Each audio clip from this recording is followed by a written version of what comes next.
जब 23 साल के जवान माली ने पहली बार राजकुमारी को देखा तो राजकुमारी के सौंदर्य को बेसुध होकर देखता ही रहा। वो भूल गया कि वो राजमहल के शाही बगीचे में खड़ा है। युवा माली राजकुमारी की सुंदरता देखने में इतना मग्न हो गया कि उसे किसी और बात का होश नहीं रहा। उसे महसूस ही नहीं हुआ कि रानी महल के झरोखे से उसी को देख रही है। जिस महल की स्त्रियों को कोई पुरुष आंखें उठाकर नहीं देख सकता, वहां इस नए माली की इतनी हिम्मत कि वो राजकुमारी के शरीर को एक टक घूरे जा रहा था। रानी बहुत होशियार और चालाक थी।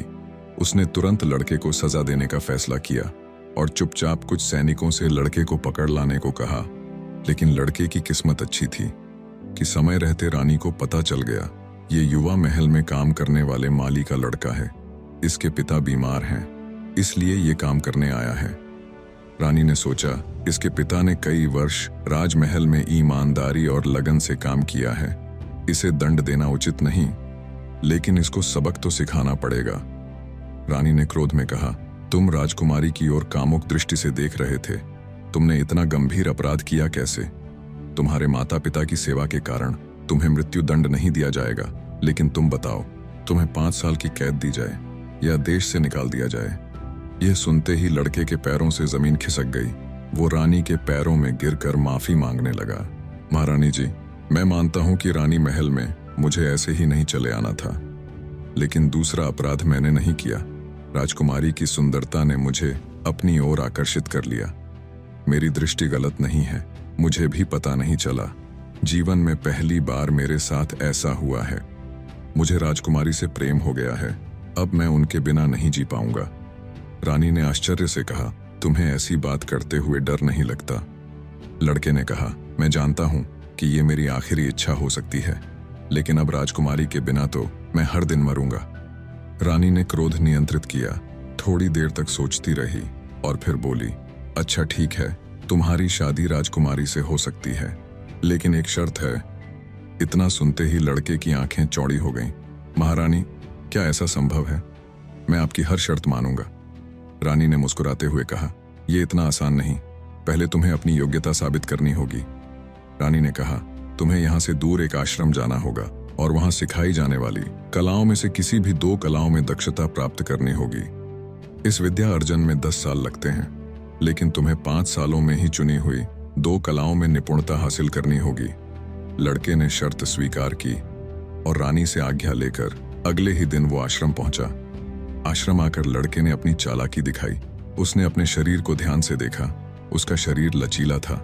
उसने सोचा, योग मेरे लिए एकदम सही होगा।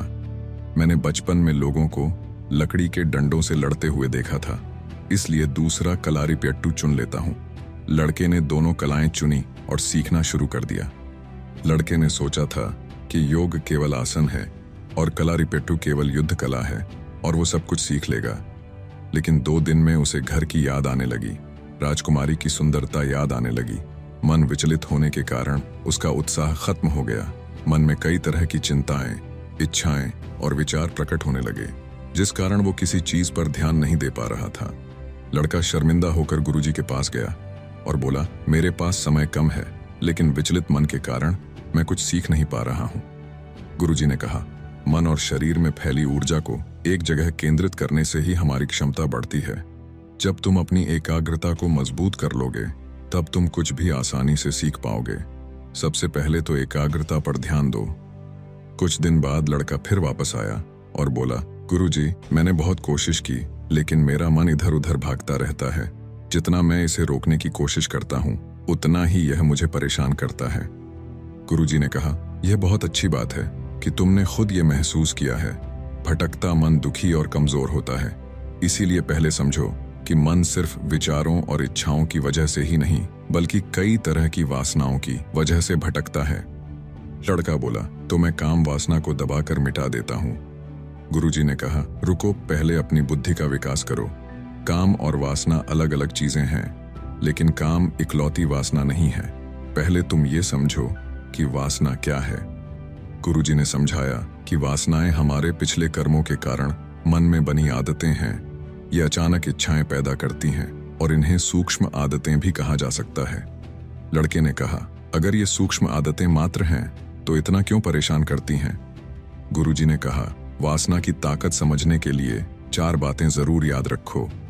पहली बात है आकर्षण की ताकत। वासनाएं हमारे दिल की गहराइयों से उठती हैं और मन के सबसे करीब होती हैं। इसीलिए ये हमें इतनी आकर्षक लगती हैं।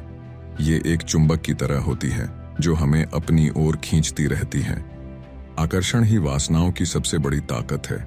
इसी आकर्षण के चक्कर में हम अक्सर गलत रास्ते पर चल पड़ते हैं, ऐसे काम करने लगते हैं जिनकी हमें जरूरत नहीं होती। मान लो किसी को हमेशा मीठा खाने की तीव्र इच्छा होती है, भले ही उसका पेट भर गया हो या उसे डायबिटीज हो, फिर भी वो मीठा खाता रहेगा क्योंकि मीठे का स्वाद उसे इतना लुभाता है कि वो अपनी सेहत की परवाह करना भूल जाता है। गुरुजी ने कहा, दूसरी बात, वासना का मतलब है एक ही जगह सुख ढूंढना। वासनाओं के कारण हम भूल जाते हैं कि क्या सही है और क्या गलत। हम बिना सोचे समझे पुरानी आदतें दोहराते रहते हैं। तीसरी बात, वासनाओं के आकर्षण के कारण हमारी जागरूकता कम हो जाती है। हम भूल जाते हैं कि हमें क्या करना चाहिए, हमारा लक्ष्य क्या है। सुख की चाह में हम बिना सोचे समझे पुरानी आदतें दोहराते रहते हैं। और वासना के बारे में चौथी बात है आदतों को दोहराना। हर गलत कदम वासना की आग में घी डालने जैसा है। थोड़ी देर के लिए तो सुकून मिलता है, मगर ये सुकून जल्द ही दुख की राख में बदल जाता है। एक इच्छा पूरी होती नहीं कि दूसरी दस्तक देती है। यह अनंत काल तक चलने वाला एक खेल है। गुरुजी ने कहा, हर इच्छा बुरी नहीं होती। भूख लगना भी एक इच्छा है, लेकिन हर कीमत पर उसे पूरा करना गलत है। वैसे ही प्रजनन की इच्छा भी स्वाभाविक है, लेकिन इस इच्छा को नियंत्रित न रख पाना वासना का दलदल है। लड़का गुरुजी के शब्दों को गहराई से समझने लगा और वहां से चला गया। अगले दिन लड़का गुरुजी के पास आया। उसने कहा, गुरुजी, मैंने खुद को ध्यान से देखा है और पाया कि मुझ में कई छोटी छोटी कमियां हैं जो मुझे आगे बढ़ने से रोकती हैं। जैसे मैं अक्सर दूसरों की बुराई करता हूं और हर बात पर शिकायत करता रहता हूं। मन में राजकुमारी के बारे में सोचता रहता हूं। मुझे समझ नहीं आ रहा है कि मैं इन परेशान करने वाली आदतों से कैसे छुटकारा पा सकता हूं और एक बेहतर इंसान बन सकता हूं। गुरुजी मुस्कुराए और बोले, बेटा, ये बहुत अच्छी बात है कि तुम अपनी कमियों को पहचानते हो। ये सुधार की ओर पहला कदम है। वासनाओं को जीतना आसान नहीं है, लेकिन असंभव भी नहीं है। इसके लिए तुम्हें 3 बातों का ध्यान रखना होगा। पहली बात, अच्छी आदतें डालो। रोज सुबह उठकर ध्यान करना, योग करना और सकारात्मक विचारों पर ध्यान केंद्रित करना, ये आदतें तुम्हें शांत और स्थिर बनाएंगी और वासनाओं पर काबू पाने में मदद करेंगी। दूसरी बात, अपने मन और मैं के बीच दूरी बनाओ। समझो कि मन तो बस विचारों का एक बेकार गुच्छा है। तुम उससे अलग हो। तुम एक शांत और स्थिर सागर की तरह हो। मन की लहरें तुम्हें परेशान नहीं कर सकती हैं। बस तुम्हें इस बात पर विश्वास करना होगा और इसे अपने जीवन में लागू करना होगा। तीसरी बात, खुद को बिना किसी निर्णय के देखो। अपनी कमियों को स्वीकार करो, लेकिन उनका न्याय मत करो। बस उन्हें एक तथ्य के रूप में देखो। जब तुम बिना किसी प्रतिक्रिया के अपनी कमियों को देखोगे तो वासना की पकड़ कमजोर हो जाएगी। गुरुजी ने लड़के से कहा, ये 3 कदम तुम्हें वासनाओं के बंधनों से मुक्त कर देंगे। फिर तुम एक खुशहाल और संतुष्ट जीवन जी पाओगे। बस तुम्हें धैर्य रखना होगा और लगातार प्रयास करते रहना होगा। लड़के ने हाँ में सिर हिलाया और संतुष्ट होकर वो वहां से चला गया और योग और कलारी पट्टू के अभ्यास में उसने खुद को डुबो दिया। राजकुमारी की मनमोहक छवि लड़के के मन में बार बार उभरती।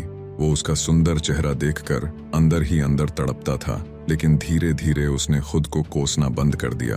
उसने अपने मन की ओर ध्यान केंद्रित करना शुरू किया।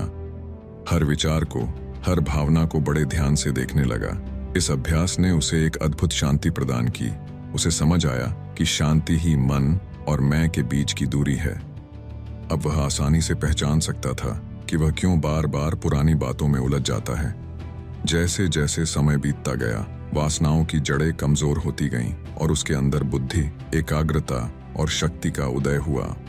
दिन हफ्ते बने, हफ्ते महीने बने और महीने साल, लेकिन लड़का एक चित्त निरंतर सीखता रहा।